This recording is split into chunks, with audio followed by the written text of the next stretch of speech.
Okay, welcome everyone, and thank you for coming. Today we're going to have a little conversation. I think you're going to learn a lot, and I think you're going to also witness an interaction between two really nice folks. First of all, Bill Chambers, he was already introduced last night, so I'll make it really quick, and you'll hear a lot of what he's about during this interview. But he's obviously a really, really fine painter. You should look him up and see his work. He's done Illinois governors. He's also, for the Lincoln Library, he did a number of presidents.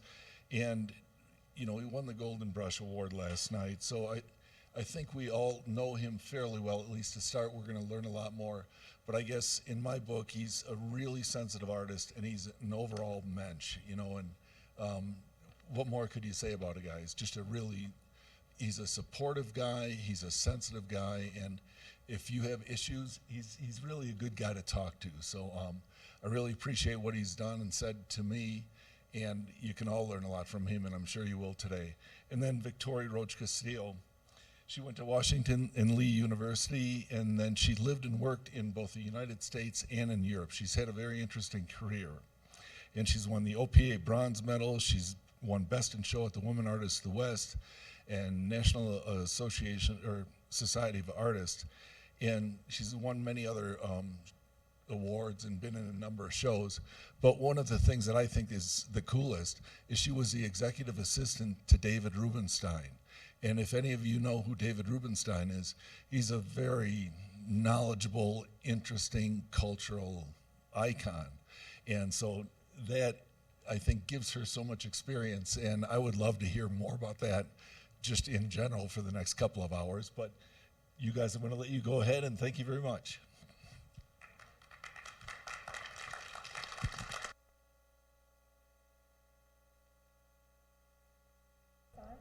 Hello. I'm thrilled to be able to have a discussion with our master member, Bill Chambers, today. I've long admired his work, and his career has spanned so many different artistic genres, from illustration to portraiture of world leaders to landscape and still lives. I mean, this man has done it all. So I'm really hoping to get to know how he thinks about art today. So please, again, welcome Bill Chambers. Thank you.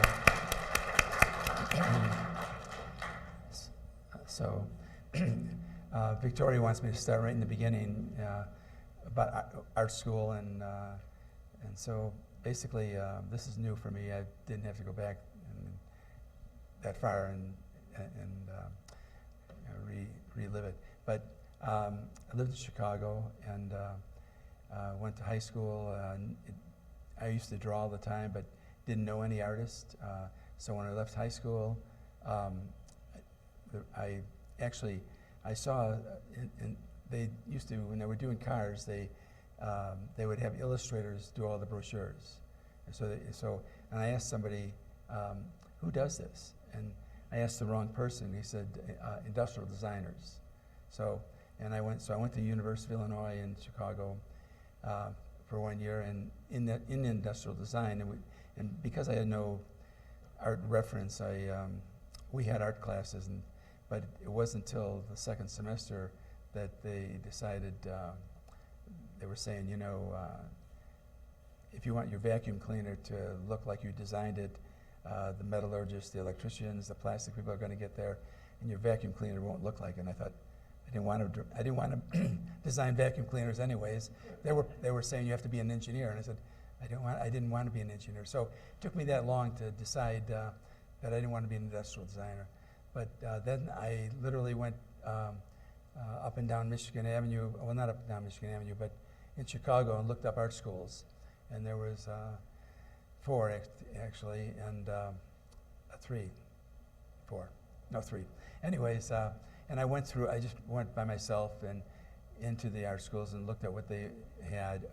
And basically, when I went to the Art Institute, I was fairly naive. I didn't see anything that I could, see any future in, Whereas when I went to the art schools, they had illustrations up there of things that I could at least understand. And I thought, well, that is a job. I'll do this, and I'll be able to work as an illustrator. Whereas in retrospect, well, the Art Institute was already in a non-representative stage at that point. So I did. I went to the American Academy and did that, and then basically you end up with a portfolio. And I went up and down Michigan Avenue. They told me where the studios were. I went up and down, and all I was being offered is an apprenticeship, in which they pay you hardly anything. And I was already committed to get married a year later. And so I went back to the American Academy, talked to the director, Irving Shapiro at the time, and told him that this is what I'm offered. And he said, you shouldn't have to do that. So that's not necessary. So I went out and I found a job as an illustrator at a place, but I realized that it was in Thanksgiving. I got out of the service on Thursday. I'm jumping ahead here, but in Thanksgiving, and that's when I started looking for a job. And then before Christmas, I actually had a job, and it was paying what I thought was good, a good salary. But I was working with two other gentlemen, and I was already doing what they were doing.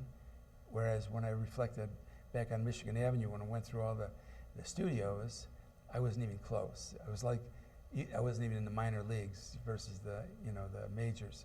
So I had at least enough sense to make a good decision, and I decided, even though I was committed to getting married months away, I thought I better make the decision before I get married, otherwise probably won't happen. So I did. In March I left that place and went to it was called McGee Incorporated. Excuse me. And basically, you're an errand boy. You do everything in the studio. Excuse me. You do everything in the studio.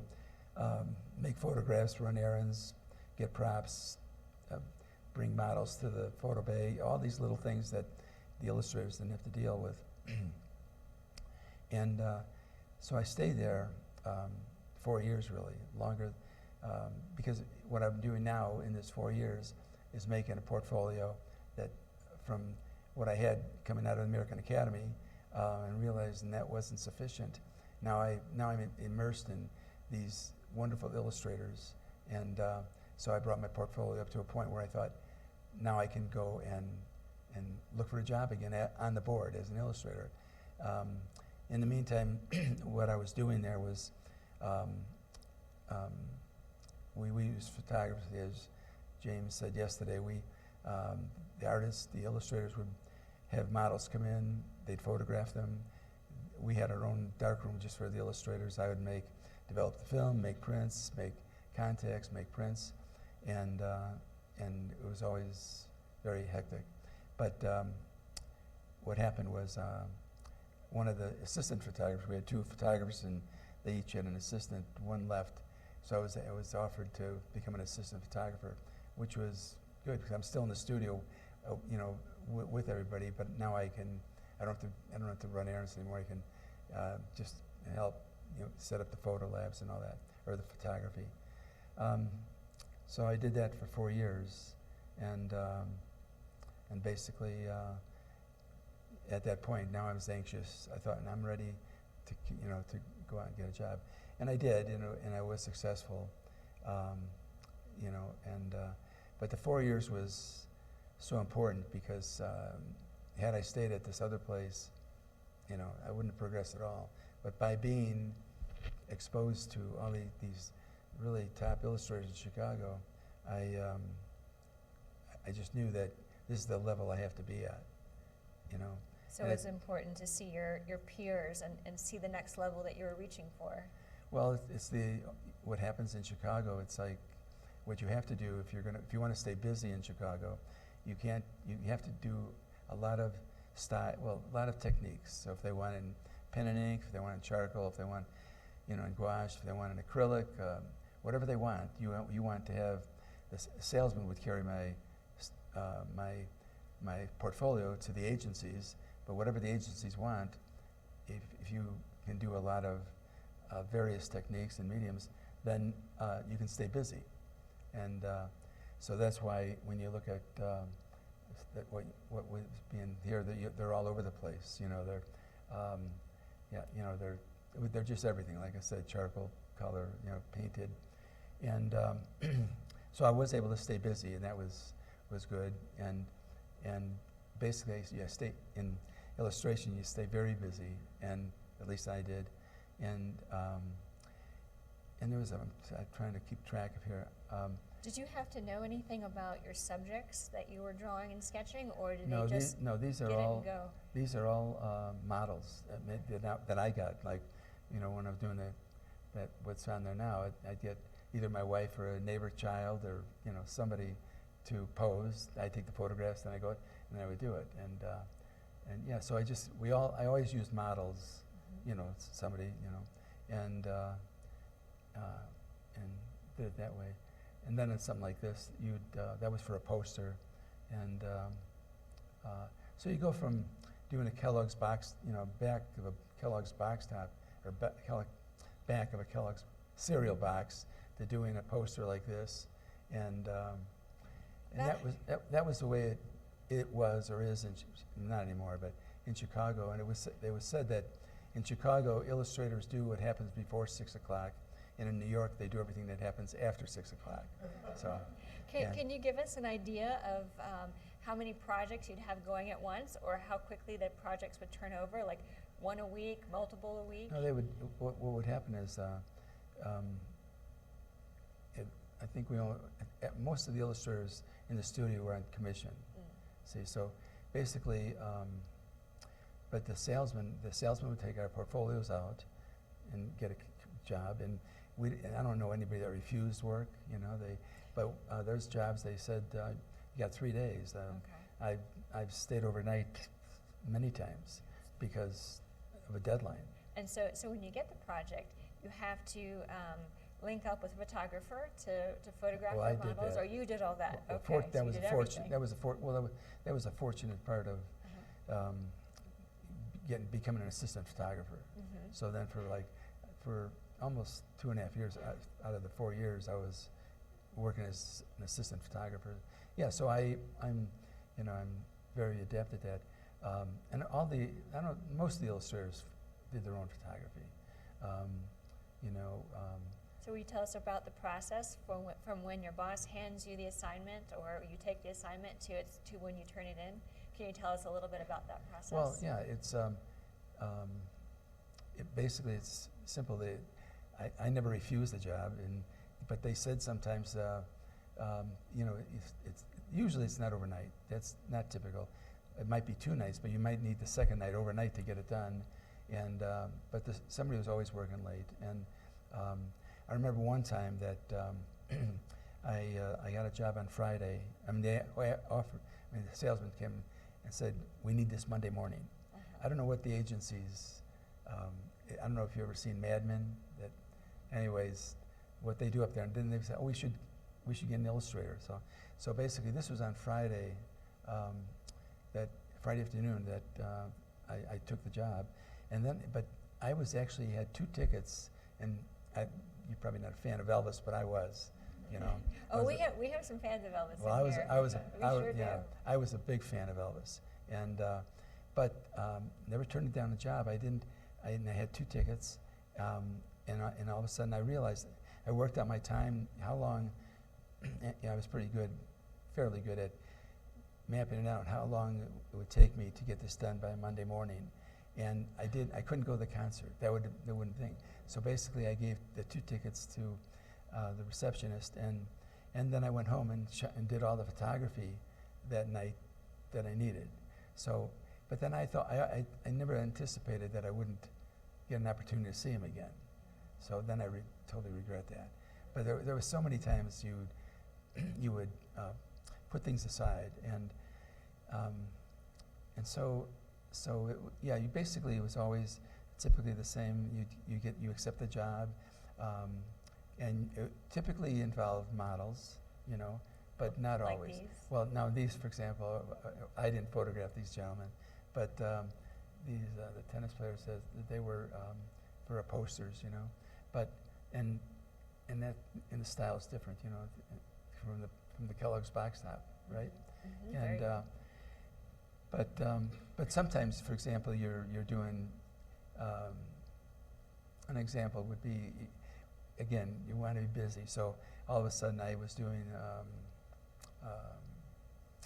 toothpaste. A toothpaste. Anyways, I just had to illustrate this tube of toothpaste, and so I'm working on it, and I had the tube there, and I was holding it in my left hand. You know, at the time I was trying to get whatever I was doing, and then all of a sudden I realized I had paint in my hands, and then then I discovered that this wasn't a store-bought toothpaste. This was a mock-up, and we had lettering in at the studio and everything, so obviously it looked perfect.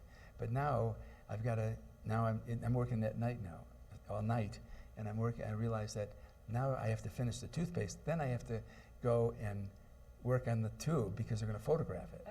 So you know, it just gets terrible some days. But so, anyways, that's what I did. Well, I think we've forwarded a little too much. Sorry about that. okay. Well, that's all right. We can leave that up there. But what happened was, let's see. What happened was, so I was working at the studio, and all of a sudden, I'm gonna have to jump forward a little bit. But I got a job at one studio, and then I had an opportunity to be at this Jack O'Grady studio, which was a top studio at the time. And I was kind of surprised because it was a top studio, and I had worked at 2 studios by now. Well, I was freelance then, and so this artist that I was an apprentice at back earlier. He said you should bring somebody's leaving. You should bring your portfolio up and let them see it. So I did, and I was accepted. So that's when I was now working faster, because now the studio is very busy and we only did agency work. And so I worked there about, excuse me again. I was working about 3.5 years, and it was so competitive. This is not something I was involved in it, but I was sorry afterwards. Even though I had a job overnight to do, was due, but the owner of the studio said, "Bill, come with me," and we had an artist from Wisconsin that was only there about a month, right? And he brought his family, you know, from Milwaukee, because he was a good illustrator. He was very good, and so I went into his office, his room, and he said, and then he gave me a layout by Eli Lilly, this pharmaceutical company, you know.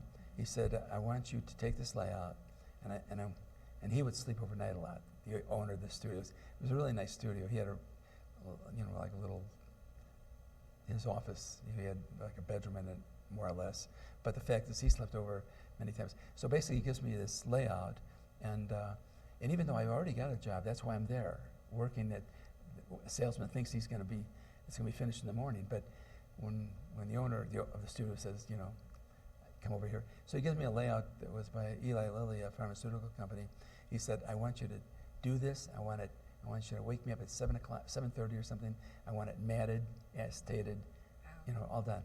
So now, No pressure or anything. well, yeah, I mean, but again, I didn't have to worry about the job I was working on because he's got to explain to the salesman. The salesman would listen to him. So now every artist would have their morgue. They'd have a file cabinet with just anything in there, you know, and just things that dogs and cats and flowers or whatever.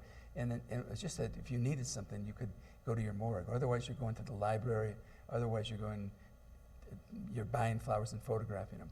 But I'm going through the other illustrators' files, which they would hate me if they knew I was doing this. So these are stock photographs that you have in the These are company? just Okay. samples of everything that they can use in create, you know, for an illustration. Mhm. And so I'm going through their files, looking whatever I can to. I didn't have an opportunity to take photographs or anything, so I did. I found things and everything.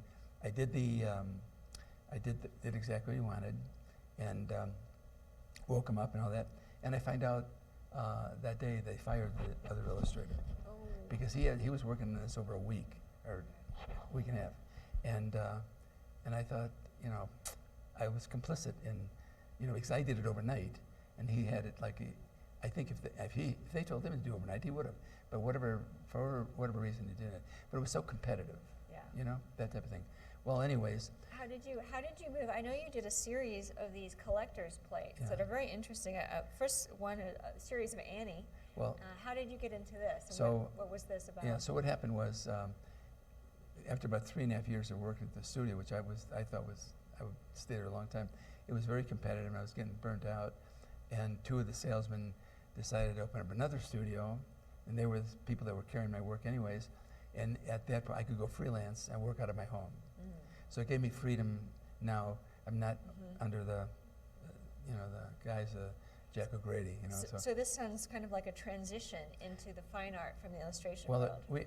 I didn't see it as that, but what happened too, all this happened within a fairly short time. While I was still at O'Grady's, we also were following our New York illustrators. Yeah, they were doing such great things. And there was this gentleman, Joe Bowler. He was doing this like a illustration, 2-page illustration for a ladies' home journal. It was always children and women, and they were just beautiful. And I always have a file on him, but all of a sudden he wasn't there. And I happened to ask somebody who knew him, we went to school together. I said, no, he said down in Hilton Head doing portraits. And that, I didn't really know what that was about, the business of portraits. I didn't know anything about portraits except that this Jack gave us all a really nice book on John Singer Sargent the year before. So what happened was I knew Joe Bowler was a super artist, so I called him, and he invited me down there, and all of a sudden I saw him working in oil and canvases, and it was just beautiful. And I'm here working a lot smaller on a drawing board. So then that's when I made a decision to do portraits. And now, because I was freelance, I have that freedom. And so now all of a sudden, so I didn't make the transition yet quite, but now I had to, since I didn't have a portfolio. Okay, I hope I'm not talking too fast here, but I went to visit Joe Bowler and was just mesmerized by his work, and asked him, and he said, well, this John Singer Sandin, another wonderful portrait artist in New York, was having a seminar on the business of portraiture this coming spring. Mm-hmm. So I went to that, but so now I went that, and all of a sudden in a week-long seminar, he told me it was all about the business of portraiture, what you have to have in your portfolio, how to get agents, and so on and so forth. And so that's what I was doing now, at least headed for. And in the meantime, the Bradford Exchange, which is in Chicago or Illinois, and I don't know if people are familiar with collector plates. It was a big thing for a while. They would do these collector plates, and they would be indexed and numbered, and so you're doing it theoretically as an investment, but so they were doing collector plates. So and they asked me if I wanted to do illustrations for them, and I did Annie. In the movie, Annie was really big that year. So basically, that was another. It was still illustration, and the only difference now is the way I worked that is I had all the reference I needed of, let's say, Annie and Mr. and President Roosevelt. Well, yeah, or There you go. yeah. Well, you can go back another little One more. more? Go back to the first one, actually. My clicker isn't really working. There. We go. Okay, so basically, that's Annie and her dog. So now I didn't have to photograph anything because I'm using people who are in the movie. But I did have an opportunity to all the reference I needed. Mm-hmm. So but now what I did, so basically I just referenced everything and had to put it in a circle. Okay, so you can go to the next one. So basically, So you would take let me just understand. I'm sorry, yeah. That's okay. So you would take these scenes from the movie, which were probably on a rectangular format, and you need to change that composition so it'd work in a circular format. right. Okay. So basically, there wasn't, this was not a photograph that was in the movie, but I had Annie and the dog and the couple, and I had all these rooms, the background. So yeah, so I And just this is pre-Photoshop days, guys. yeah. So Remember? but basically it was like a real estate staging your Yeah, house. yeah. So you can go on then. So all these like that, it's all the Washington wasn't there, so I just staged the room, and President Roosevelt, and in a circle composition. Yes. See, so, and the same thing here. It was a scene, but not quite like that. And I just composed it so it would fit in a circle. And there's one more. Did you take multiple scenes and put them together, like That's multiple that's what I characters did. from- Yeah, okay. yeah. Everything I did was from the movie, whatever was background. And now with the young girl, they weren't sitting like that. They were Yeah. all over the place. So I knew that, like, the little girl in front, she was so cute, and Annie had to be up in front too. And then the other girls, I could move them around wherever I want, and to create the circle. So that's how that went. Oh, and we are So now we're in portraiture. Now we're in portraiture. Yeah. So we're jumping ahead here, but Oh, that's I can go back. you're right there. That's good. Yeah. Okay. So, but basically, so in that interim of leaving the studio, and I had no foresight that illustration and we had photo retouchers, we had lettering men, we had designers, and all that was going to slowly disappear when once the computers got involved in Photoshop, photography got cheaper, color got better, reproduction-wise, and again, I didn't have foresight, and I just fortunately did that. So I basically, in that interim, while I was still working as an illustrator, now I had to do. It took about 4 years for me to start getting enough portraits. And I got it through 2 agencies down south. Portrait Brokers is still one of them, and now I was getting enough portraiture that I could stop doing illustration. So then I got into portraiture and created samples, and then gave that to an agent, and so then I got this is Governor Edgar. I've heard that there's a story about this painting. Well, Tell me about the sitting for this. How did you compose this, and what were the okay. changes that he wanted to make? So I went down to Springfield, the capital, and sat with him. And This is just so folks know. This is the governor of Illinois. The governor of Illinois, and I sat down with him in this library, and it was important to me because that's where the former governor and invited him back to Illinois. He was from Illinois to run for governor, and so we're in the library here, and behind him was a beautiful landscape. And what I do when I do any portrait, even now, I always do, after I do the photography, I do about 11 by 14 oil study. So they can see the composition, they can see the color, everything. I don't ask them to look at the likeness, because I also do a charcoal head study, about 9 inches usually, that they can be very critical about for the likeness. So I did that, and the only change he wanted was this beautiful landscape that really worked nice. It's not a great part of the portrait, but it was originally a landscape painting behind him over the fireplace. And so when I showed him the sketches, the only thing he wanted, he brought me back to his office, and he had the Gettysburg Address, behind him, which is what it is now. All these people, and that was the only change he wanted. Oh, and he wanted his wife in the painting, a picture of his wife. So now you're doing a multiple portrait. Yeah. So just one. But that was easy, except it was time consuming to do the Gettysburg Address. But so then, so basically, then he came to my studio. I always invite them before I varnish it, of course, for them to critique and any changes and that. And the only his wife, Edna, was there. And the only thing he wanted changed was you can't see it because it's dark, but in the painting behind him is a little paper boy running across, and then there's a woman holding a baby. And in the interim, he wanted, can you put my grandson in there as the paper boy? And and then put my little, you know, my other granddaughter in there. So that was the only change he made. And so the interesting part, so then I finish the portrait, and it's being unveiled in the Capitol, and you know all the people, the representatives, the senators are there, and so it's unveiled, and now it's over, it's all done. And she still, what she wanted was a stool. She didn't really care what they thought about her husband Jim. She's on a stool pointing to her grandchild in the paintings.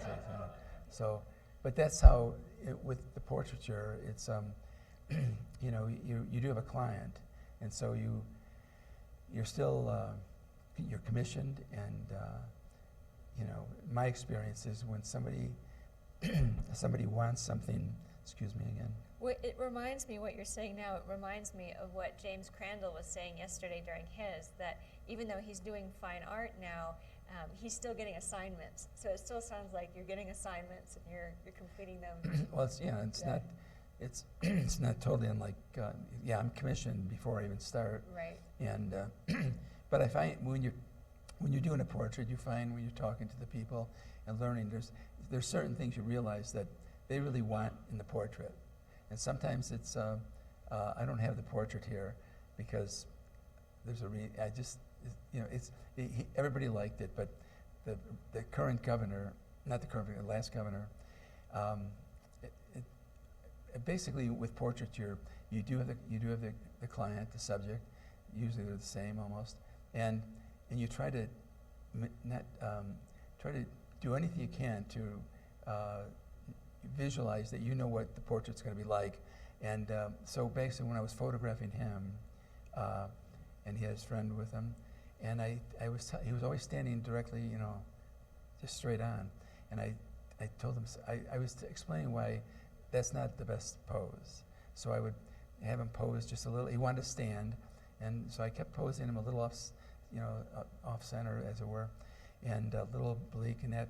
And I photographed him, and so I did have nice shots like that where he was just off to the side, but then eventually, and I don't show a lot of photographs. I had to show him the one where he's standing straight on, and that's the one he wanted. Okay, and it's just, I just don't care for it. But what he did was to show you, by the time we finished the painting, he had 48 things he wanted in the painting. Oh, no. Honestly, 48. And I found out later that you can go to the Capitol, you can stay in the Capitol, and the kids who visit the Capitol with their smartphone, they can go and they can, you know, like he had a baseball on there, just a league ball, you know, on there. It was important to him and whatever. And if they focus on the league ball, they'll get an explanation what it means in the portrait. But this portrait has everything. It's amazing. But whatever. But I'm sorry. That's okay. Will you tell us about this one? Well, this one, this one just was very easy. But we talked about wearing the robes, as in academic robes, and I've done that before they're always very bright, and you know, so focus. Who is this gentleman? Dwight Litfin. He's from, he was the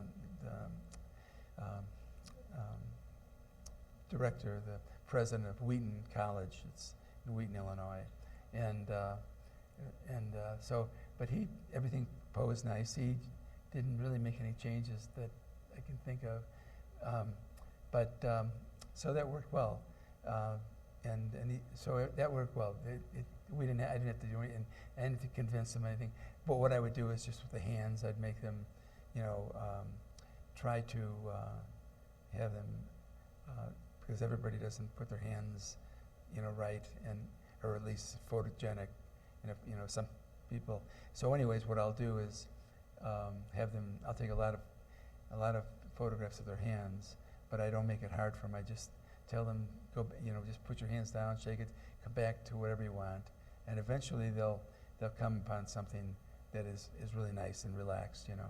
If they don't, and I realize there's no point in me, you know, pursuing this, then I actually get a model in that has, you know, hands of the same, and I pose them. So basically, you know, with portraiture, at least with the way I end up doing it, whatever it makes it work. And if they, again, I stage things, and if they want something that it doesn't work, then I'll explain to them why it won't work. It'll get all the attention, whatever. And usually they'll compromise their decisions. But how are we on time? Oh, We're doing just well, we're okay, doing then, just fine. so- Let's ask, how did you? So you were doing portraiture. You started with illustration.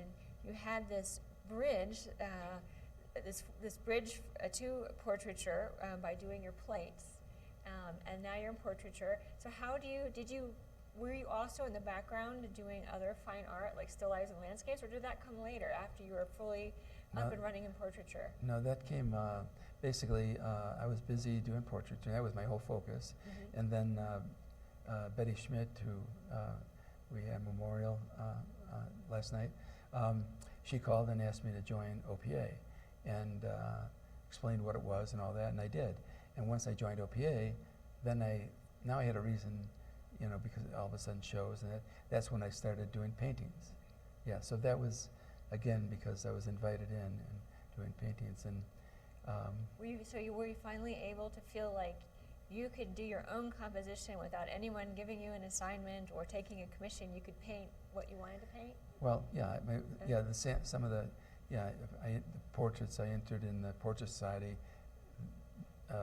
The last one you'll see is my son. That's the one that won the grand prize. But the other, I always got a model, so I could, my wife would go to a store and get all this wardrobe and everything, and we'd get a lot of stuff. But we'd always buy something, but bring the rest back, And then I was in total control. I see in the slideshow that you've given us, you're interspersing some of your portraits with some of your fine art. Well, I thought I should do that. Otherwise, you know. No, that's good. Yeah, and when I first started out, I did a lot of children, but lately I've been doing a lot of executives, CEOs, and that. Is it more difficult to work with children, or is it more difficult to work with the CEOs? No, the children they're not difficult as children, but. But to get them to, posing, like this little girl just posed like that. I didn't pose her. You can't. It's hard to pose them. So you shoot a lot of photographs, and you try to get it to the point where you just shoot a lot of photographs, and oftentimes you might go for the shooting and they're just not happy that day. So then you go back as many times as it takes, because and usually in the morning, and you can't give them. I made a mistake one time. I thought I'd give them candy as a treat, but then now they're eating candy all the time. Uh-oh. So now I can't photograph because they're busy eating, So, and I had one boy one time. He just he locked himself. He didn't lock himself, but he went in the closet. Oh no. Yeah, so I just, so it's funny. But with the children, you just have to. They're harder because they're younger. But if they're teenagers or that, then that's good. So. Do you have any tips for those of us who are portrait painters on how to put your subject at ease, make them feel comfortable, so they can relax enough to be in a natural pose? Well, what I discover is that with executives, they always want to know how much time this is going to take, right? And so I try to be efficient. But what I do with adults or even teenagers and even the little kids and that, I photographing, but I'm not expecting anything yet, because they're not. I'm trying to put them in a pose, but I won't be forceful or manipulating. But I realize that eventually they'll get tired of this. They do. They get bored with it, and then they relax. So then I try to not pose them and still talk to them. And get them talking, and then all of a sudden, because basically with a portrait, if you're successful, you want them to be in a position, you want them in a pose that their friends could recognize them. Like you could see your friend, far away, but you know that's the way he walks or she walks or whatever. So basically, most of my best shots come at the end of the session because now they're just bored. They're not nervous if they were nervous, and now I can also they're more able to pose like because I guess they finally give up and do what I would like them to do, and but you're really working with the model. I don't have it here. I didn't have a good shot of it, but I happened to do Dolores Kearns Goodwin, the author, and before I photographed her, I went through the internet and she's all over the internet, but she's always smiling with a big smile, and but I don't like to do big smiles. I like to do closed mouth smiles. So so basically, but all I could do is get open mouth smiles. So when I photographed her, again, she was always smiling. She's got a very pretty smile, and it's very natural. And so I spent a lot of maybe 150 shots, and I would tell her to just wet her lips and just kind of just have a little smile. But she'd always end up with this smile. So basically, my first shooting was all smiles. She has really beautiful teeth and everything, but it looked too posed. It's perhaps? like a toothpaste thing. So anyways, all of a sudden she was coming back through Chicago, and we rented a room at the Hilton in O'Hare, at the O'Hare Hilton, and I was all set up, and she's really such a nice lady. She was totally willing to be photographed again, right? So all I did was I said, I really would like to have some open mouth smiles, and she was very willing. It's very very nice lady, and so she did, and so I spent only about 40 minutes, shooting, but she was having open mouth smiles, and I thought they were, closed mouth smiles, but I'd let her smile too. I was being sneaky. I'd let her have an open mouth smile, but then start with a closed mouth smile and that. But basically, I was really pushing for the closed mouth smile. So we were all done, and she was leaving. I was leaving too, and what she did was, she's on my left side, and she tapped me on my arm and said, "What's with all the closed mouth smiles?" And then I realized, Bill, forget the closed mouth smiles. She doesn't want them.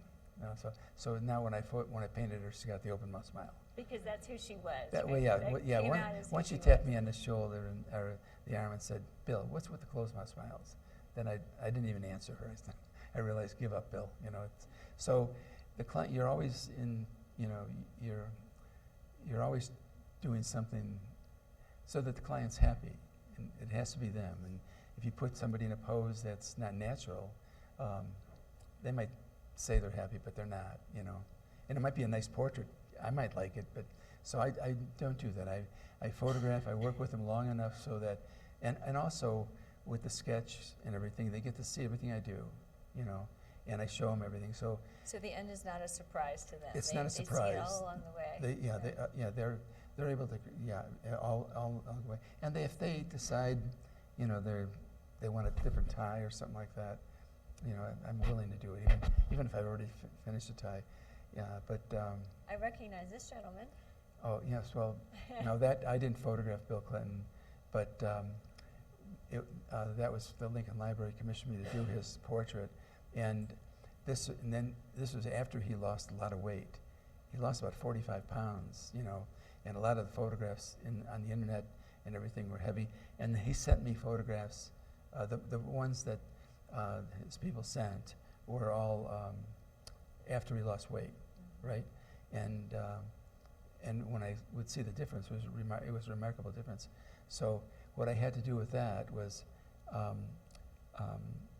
they weren't nice poses or anything, but they were Bill, And I was surprised that with all the photographs he must have, and how many times they've been photographed, he must have some great poses, that I could just, I could do it because they said, they'd give me permission. Right. So I'm using somebody else's photography, but I'm also being permission.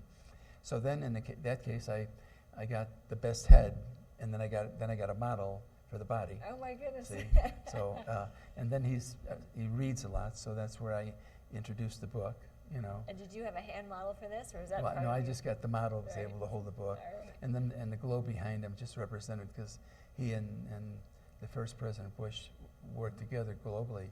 So that's how that did. So basically, you know, sometimes, you know, you put things together and you try to give the impression that you didn't put things together. Right, See? make it look nice. Yeah. Well, I would have never guessed that this Yeah. was only his head.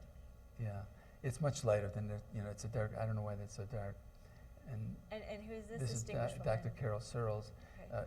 and she's a doctor at university, and that was, and she posed like that. So sometimes the people pose, again, this might have been at the end of the session, but I didn't put her hands like that.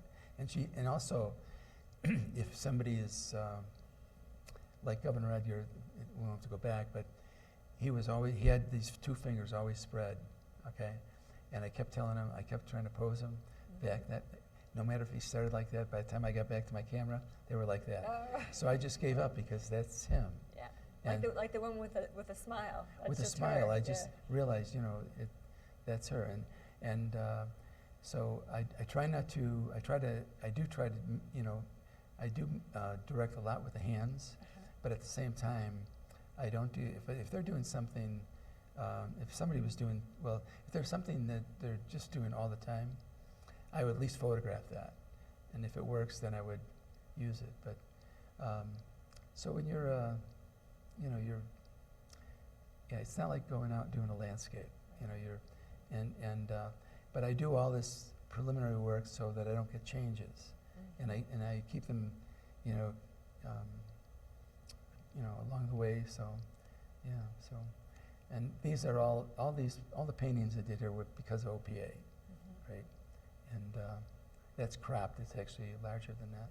So for your still lifes, do you paint from life or from photo or a combination? No, I mean, everybody. I mean, even when I'm doing the portraits, I try to get the camera as far away from the portrait so that it doesn't look like I photographed it. I'm still trying to give the impression that I'm painting from life, right? So, but now with still lifes, I have the opportunity to paint from life. But I still, because I'm so used to photographing things, when I did this, I get it all set up and then I photograph it. And then I still have all the flowers, and then I'll have extra flowers because these flowers will die, Right. you know, unless they're plant. And then so I have the actual. I'm so used to working from a monitor, you know. So I photograph, and I have the still life's all set up right by me. So I'm kind of working with still life, but I have all this information, too much information really from the monitor. But so I just like to have, you know, all that. But yeah, so when I'm working from life, I mean when I'm doing still lifes, I work from life. Yeah. And that's another. And that he posed really well, and that's a child. And that's where we didn't have the dog there. You know, that was something that they entered after. It was in progress, and all of a sudden said, "Would you mind?" So then I had to go photograph the dog. But and this is I went with two to China, like lucky of 13 people that went with him. And now what we did there, we painted in the morning. You know, we were in the rural areas. We'd take a bus to a rural area, paint, have lunch, and then go to another area. So we were doing plein air painting for the whole 2 weeks. And so then basically I took a photograph, of course, and then I would take my study that I did, the plein air, and then I'd go back to my studio, and then I would have my monitor with the photograph too. So, you know. And now that's she just posed really well. But now she was there, and again she held her hand. I didn't have to do a lot. This portrait, when I look at this, I see the color lineage going back to the Cape Cod School and Henry Henschke. Can you talk a little bit about that? Well, do we have time? Just a little bit. Just, yeah. Okay. Well, Henry Henschke was part of the Cape Cod School, and they go back all the way to Monet, you know, and so they really do color. And there's a gentleman, Cedric Eagley, out there who's a wonderful teacher, a wonderful artist, and they have this. They do color. Well, for example, I tried to copy Monet one time for a mural for this actuary company, and I did it, and I went to the Art Institute where I have all the Monets, and I'm looking at it, but obviously I didn't really get it. But anyways, I decided, my son studied with the Cedric, and he out in Cape Cod and all that. So I went out there one day. I thought, I'm going to learn about color, and I went there for a week with Cedric and this group, and all I did for all week was we painted red, yellow, and white, blue, red, and yellow, and white color blocks. We did it in the morning, we did it at noon, we did it in evening, you know. Yep. Just these little color blocks, you know, because that was what they did, you know. And I did this, and now on Friday, I'm doing that. We did a model, right? And I'm putting all this color in this guy's face. Yeah, no, these are models outside. I remember them calling them mud heads. Well, Is yeah, that he what does you're mud talking heads, about? but that's on the Okay. beach, like, you know. And Okay. but this was there. But basically, it's Friday after doing all these blocks all day long. Cedric comes up, he looks at it, he says, "Bill, you don't get it." Now this is the last day, you know, and so he did something. Whatever, I'll tell you what he did, and I finally got it. He just said, "Bill, what color are the leaves?" You know, and I said, "Well, green, right?" And he said, "Now what color?" And then he said, "Now, don't focus on the leaves, just focus on the sky." And the sky was like a cerulean blue, you know. And so he said, "What color is the sky?" And I said, "I'm looking at you all the time." But so I said, "It's kind of cerulean." He said, "Now, what I want you to do is look at the sky and try not to take your eyes off the sky, but just with peripheral vision, tell me what color the leaves are." So basically, I just tried to just focus on the sky, and without looking at the thing, and without doing that, all of a sudden, the leaves were purple, kind of magenta, right? And he says, "Now you get it." Mm-hmm. See, well now and basically, it wasn't, you know, that's exactly what happened. So now I understand when you're like Monet and you get all the different colored landscapes and the cathedral and all these things like that. Once you understand the way they think about color, really, and the atmosphere and what they're trying to do, it's a whole different thing. Mm-hmm. But I only went 1 week. I decided to come back to the Midwest and do my own color because it would take so long. And who was it? Well, I think, I don't know, somebody was showing us slides where they were introducing, you know, the color, you know, we saw earlier. But I definitely see hints and glimpses in your different portraits of the Cape Cod color. Well, I mean, I try to put color in Yeah. tastefully, but it's not like, I'm still not seeing like Monet sees it. You know, I'm doing it a little differently. And that's a painting It's gorgeous. that I did, you know, that we did there. I did a oil study, and then I went back to my studio. They're cropped somehow. It's larger than that, but and these I did because I joined OPA, and that's Is that Spielberg? Spielberg, and that was also commissioned by the Lincoln Library. Okay. And these are dark for some reason, but there's a camera behind them, an old large camera, and that's again something I did, you know, for OPA.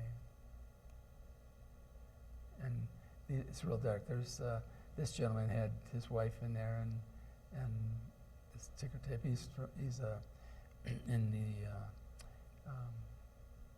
commodities deal, but he was also has a collection of the original actuaries in England. So that's you know a print of that. So and that's a painting from China.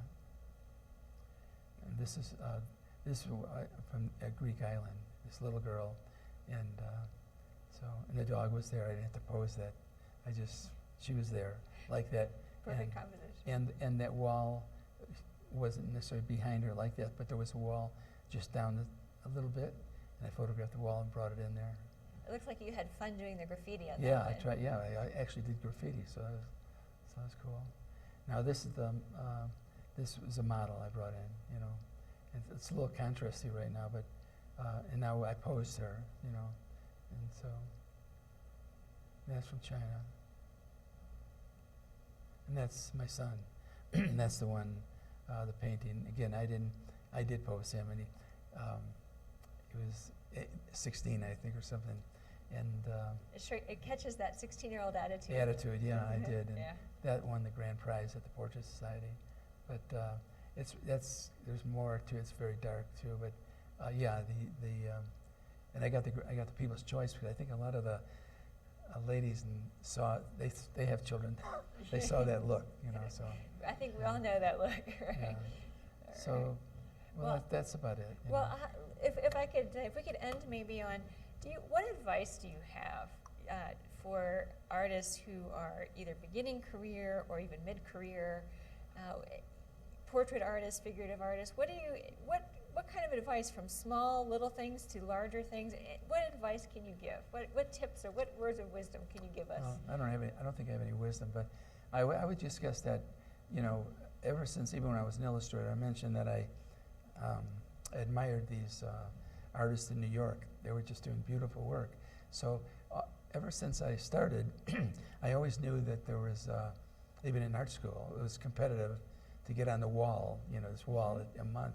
I was fortunate to get on it, but but there was always somebody better, somebody that was doing something nice or better.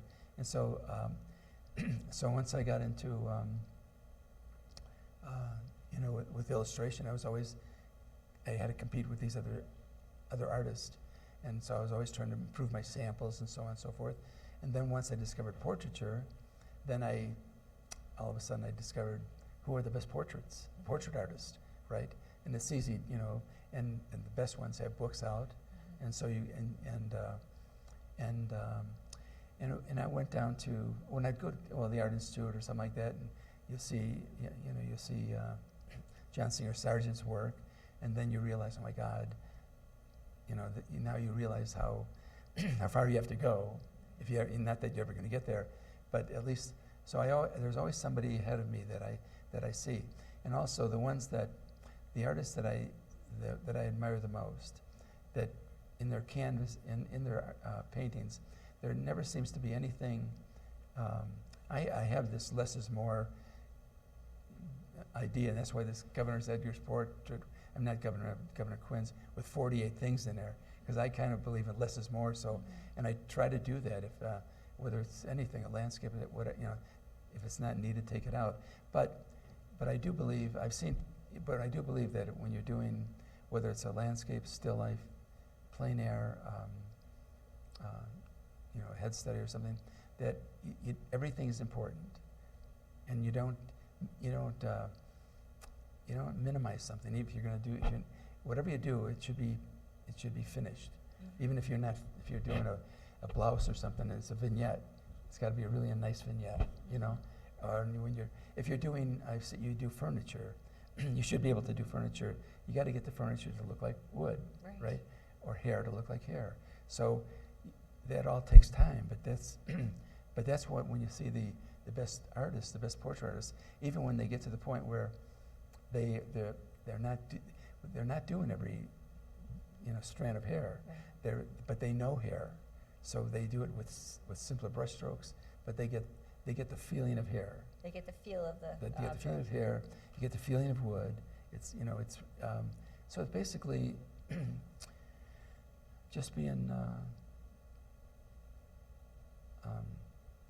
looking at the people out there that you admire and trying to, you know, become like them. Because I don't know, I'm not inventing anything that's not been done, but if you're looking at Richard Schmid, you try to figure out what he does, you know, and how does he do it. But the idea, everything he's doing well. Right. See, and even if you're doing something like as a vignette, that takes time to just make sure it's right? Exactly. You know, and Richard Schmidt, I think he does the best vignettes, you know, things like that. I have to work at it. I have to do it, and then that didn't work. I take it out and do it so it looks spontaneous, but with Richard, it is spontaneous. With me, it's hard work, you know. But so you just don't minimize any part of the painting. You look at it and you don't write it off, you know. So that, I guess, basically, you continually study. You're a student. That's you know. what you're saying is one of the things that, for me personally, I like best about coming to these OPA conferences, because not only do we get to see demo artists, but I learn so much by just looking at the show and the works in the show. They kind of, like you're saying, it almost gives me a roadmap for, oh wow, you know, this is the next level, and this is how these people do these different things, and it's such an eye-opener. I always say too to my non-artist friends, when I describe to them about being an artist, I liken it to, well, if you want to be a chef, you can't just stay home and only eat macaroni and cheese.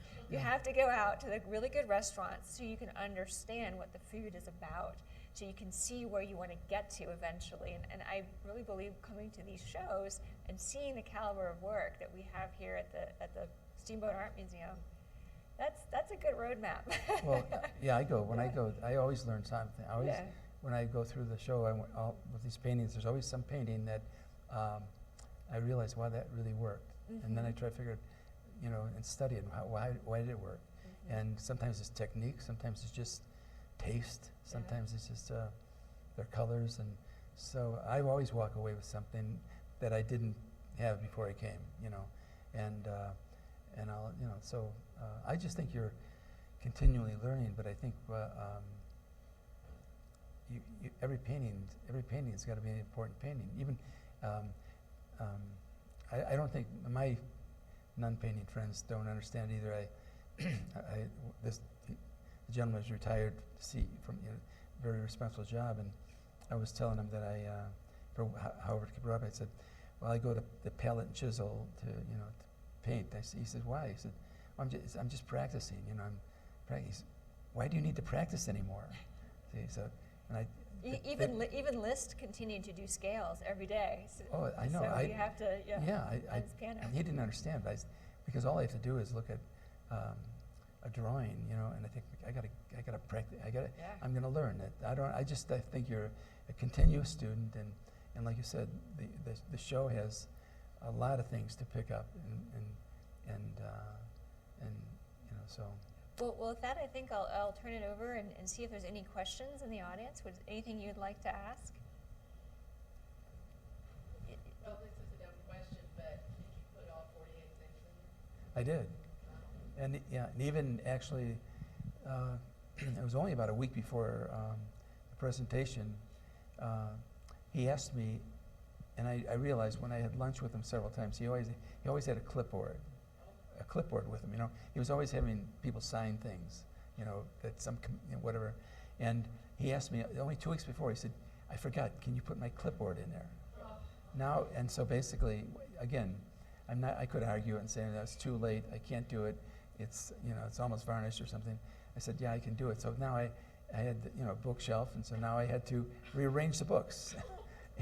And a book that was this wide, now it's going to be that wide, and make room for the clipboard. Fortunately, it's thin, but so. And if you'll just wait, raise your hand, and I'll give you a mic so everyone can hear. Can you speak to how an agent helped you with your getting your portrait business? Pardon me? Can you speak to how an agent helped you with getting portrait business? Well, the agents like Portraits Incorporated down in Birmingham, they have a lot of artists, and what you do, again, you do a portfolio, and you're giving them your portfolio, and they're hopefully going to carry your work, and they're not carrying your work like the illustration did, but they are showing your work to potential clients. And there's, what happens is if you're a beginning artist, your prices are reasonable, and then they got artists like this John Howard Sand, and they're way up there. So, but they have clients that can't afford John Sandon. They can only afford a young artist. But whatever, you see young artists here, and you see their capabilities of when they're doing landscapes. There's also young artists that do portraits that people would love to commission that. So they're basically, you're giving them, to your answer, better to answer your question, is that you're giving them samples of your work, but they're going out and actually talking to people, because people are calling them for portraits. You know, they're the largest portrait agency, and people are calling them because they're advertising somewhere and calling them and asking, I need a portrait. They find out what price range they're in and what they're doing, and also there's agents in every city, estate, right?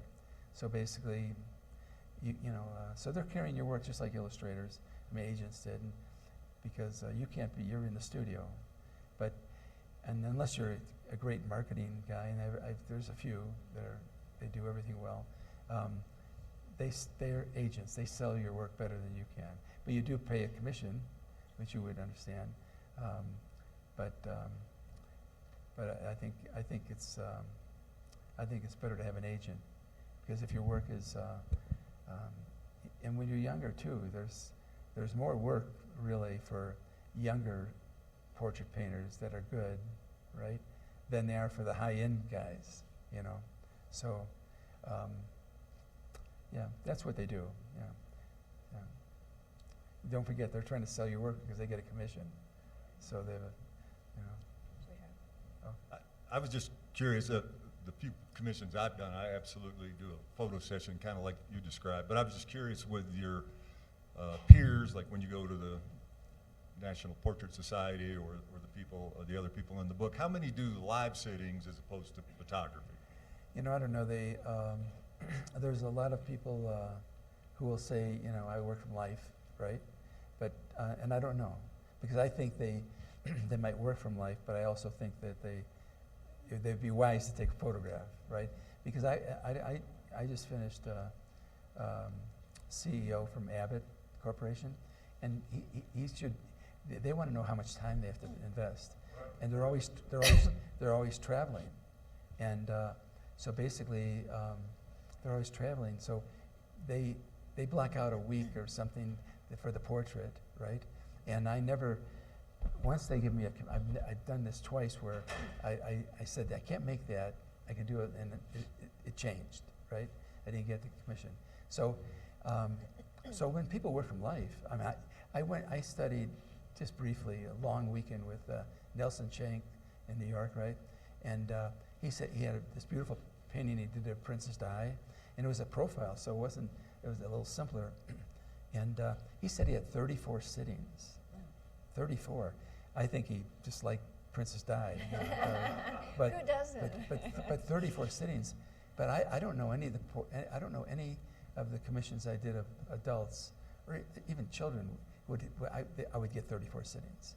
And now Everett Kensler, he was a portrait painter, deceased recently. Now he did work from life. He would take photographs too, but he did work from life. But supposedly, now he had such a reputation, right? And they would come, and he would come to his studio in New York, from what I understand. They'd take a week off work, right? And they would have a sitting in the morning, and then they go to lunch, and they would have a sitting in the afternoon. And they'd at least give him 5 days, I understand, okay? And he would do that. But he painted in a very painterly fashion. And, but there's no question that after they left, that he would do some work on it. But he's the only one I know that literally, that I know did it. Now, if there are others like him, they maybe a corporate person could take a week off, you know, conceivably. But the way I paint, to get to the finish I get, and I'm not trying to. There's artists that do things at the Portrait Society that they look like they're photographs. You know, I don't want that. But still, even trying to make it look not photographic takes me a long time. And I know the people I've done, they're very willing to comply with everything. But they wouldn't say, oh, I tried to figure that out one time, and I think it would take me at least 16 3-hour sittings. But I would be working like for example, with Princess Di, it was she had a long dress on. If I was doing her, I'd have a mannequin. So when she's gone, I'm working on the dress, right? And, but I figured it would take me 16, even 16, I don't know, any of the guys that I paint would have given me 16 days. Well, that's it. I mean, they're all successful people, so yeah, I get that kind of stuff. I was just curious, like you, Yeah. certainly use photographs. Yeah, I mean, And I'm afraid, I'm so sorry, but I'm afraid we're gonna have to wrap it up. I've been getting the signal that it's time, but so thank you so much. well, We certainly appreciate your knowledge. whole hour? Thank you for being here. Yeah. Good job, you did a good job. Really? Yes, oh The yes. only thing I didn't do, I hope they're not on. Thank you, Mr. Chambers. Oh, That was well, great. thank you. Really. Oh, wow.